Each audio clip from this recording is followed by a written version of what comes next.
The papyrus, put it on my table every month. I don't wanna be sad. Don't even try to hide it. No, I don't wanna lose it. And you say how it is, it's so inviting. The papyrus, we're all so alive. The papyrus. Hello and welcome to the Papyrus TV News Update. The headlines: tension brews in universities as Naat demands fair share of 50 billion naira allowance. Rivers moves to revive defunct farm project. JAMB shifts UTME date as exam slips go live for printing. NDLEA pushes for mandatory drug tests in NYSC camps. Falana to Wike, you can't silence constitutional criticism of the Supreme Court. Nigeria loses veteran journalist and advocate for community development, Jola Ogunlosi.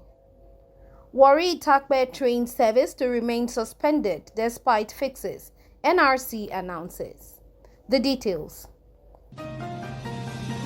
The calm in Nigeria's public university system may soon give way to fresh unrest as the National Association of Academic Technologists, Naat, has warned of a looming industrial crisis.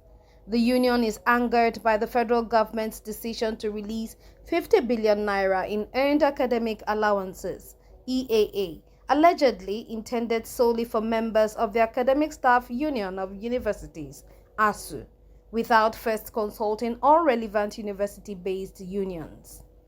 In a letter addressed to the Minister of Education, Dr. Tunji Alausa, Naat urged an immediate suspension of the planned disbursement, insisting that no funds should be paid until a meeting is convened involving the four university-based unions, ASU, Naat, SANU, and NASU, to develop equitable sharing modalities. The group's National Executive Council, led by its president, Ibeji Wokoma, expressed its dissatisfaction in a communique released after a two-day meeting held in Abuja. According to Naat, the allowances, though historically associated with academic staff, also belong to non-teaching professionals and technologists who contribute significantly to the university system. The union cited an April 4 letter from the Education Ministry's Permanent Secretary, Abel Enito, informing ASU of the imminent release of the 50 billion naira payment and an ongoing discussion regarding the 150 billion naira revitalization fund under the 2009 needs assessment. The same letter noted that the renegotiation committee's report on the 2009 agreement was also under review. Naat described the development as a selective and discriminatory action that could threaten the fragile industrial peace on campuses. The union emphasized that a failure to treat all university unions equitably would trigger widespread discontent, warning that the current situation, if not corrected, could snowball into a full-blown national crisis in the education sector. Progressively, in a bold move to tackle rising food insecurity and unemployment, the Rivers State government is set to resuscitate the long-abandoned Songhai Integrated Farms located in Bunutai, Tai local government area. The project, once a beacon of agro-industrial self-reliance, is being revived under the leadership of the state's military administrator, Vice Admiral Ibok Ete Ibas, retired, who visited the site over the weekend. Addressing journalists after inspecting the deteriorated facility, Ibas said the state's renewed focus on agriculture aims to bolster domestic food production, create jobs, and significantly reduce dependence on food imports. He emphasized that the farm, once fully functional, will serve as both an economic hub and a social intervention scheme, especially for the youth.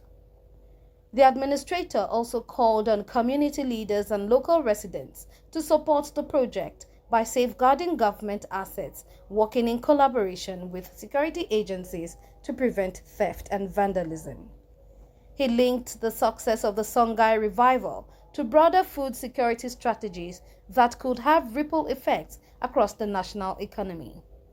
During the visit, Ibas also stopped at the P. Mark Avenue Road project in Rumudara, Obiakpo local government area, where he commended the pace and quality of work. These developments form part of a broader infrastructural and economic revitalization strategy in Rivers State. Meanwhile, the Joint Admissions and Matriculation Board (JAMB) has announced a one-day adjustment in commencement of the 2025 Unified Tertiary Matriculation Examination (UTME), moving the start date forward from April 25 to April 24. The decision was revealed in a statement issued by JAMB spokesperson Fabian Benjamin, who explained that the change accommodates logistical alignments between the board and its partner agencies. The statement also announced that candidates can now print their examination notification slips from the JAMB website starting Saturday, April 19. The slip contains essential details, including each candidate's examination center, date, time, and instructions necessary for a smooth examination experience. JAMB urged all candidates to print the slips early to make timely arrangements for transportation and logistics. The board warned that no candidate would be posted outside their chosen examination town and advised students to familiarize themselves with their test centers ahead of time. This year's examination is expected to see increased participation following a spike in tertiary institution applications nationwide. Moving on, in a significant escalation of its anti-drug campaign, the National Drug Law Enforcement Agency (NDLEA) is advocating for compulsory drug testing for all National Youth Service Corps (NYSC) members. NDLEA Chairman Brigadier General Buba Marwa, retired, made this known during a Train the Trainer program held in Abuja in partnership with Mountain of Fire and Miracles Ministry (MFM). Marwa, represented by Director of Drug Demand Reduction, Mrs. Ngozi Madubuike, emphasized that early detection and intervention are key in battling youth drug addiction. According to him, the introduction of drug tests in NYSC orientation camps will not only serve as a deterrent, but also provide a critical window for helping those who test positive. The initiative is part of the NDLEA's War Against Drug Abuse WADA strategy, which has expanded into schools, communities, and faith-based groups across Nigeria. Already adopted in some states and universities, the drug testing policy is gathering national momentum despite resistance from some quarters. Participants at the event, including child education advocate Juliet Michael, praised the initiative as necessary and timely, especially as families and communities struggle to combat the rising tide of youth addiction. Michael and others called on parents to become more involved in their children's lives and to model the values they expect at home. In other news, a war of words has erupted between human rights lawyer Femi Falana, SAN, and the Minister of the Federal Capital Territory, Nyesom Wike, over the interpretation of a Supreme Court ruling tied to the political crisis in Rivers State. Wike had accused Falana of lying about the Apex Court's judgment concerning the defection of 27 state lawmakers from the PDP to the APC. In a strongly worded rebuttal issued Sunday, Falana denied the accusation, labeling it a desperate and failed attempt to incite the Supreme Court against him.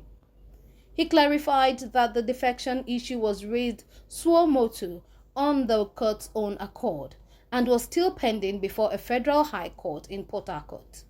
Falana asserted his constitutional and international right to critique judicial decisions, citing Section 39 of Nigeria's 1999 Constitution and Article 9 of the African Charter on Human and People's Rights.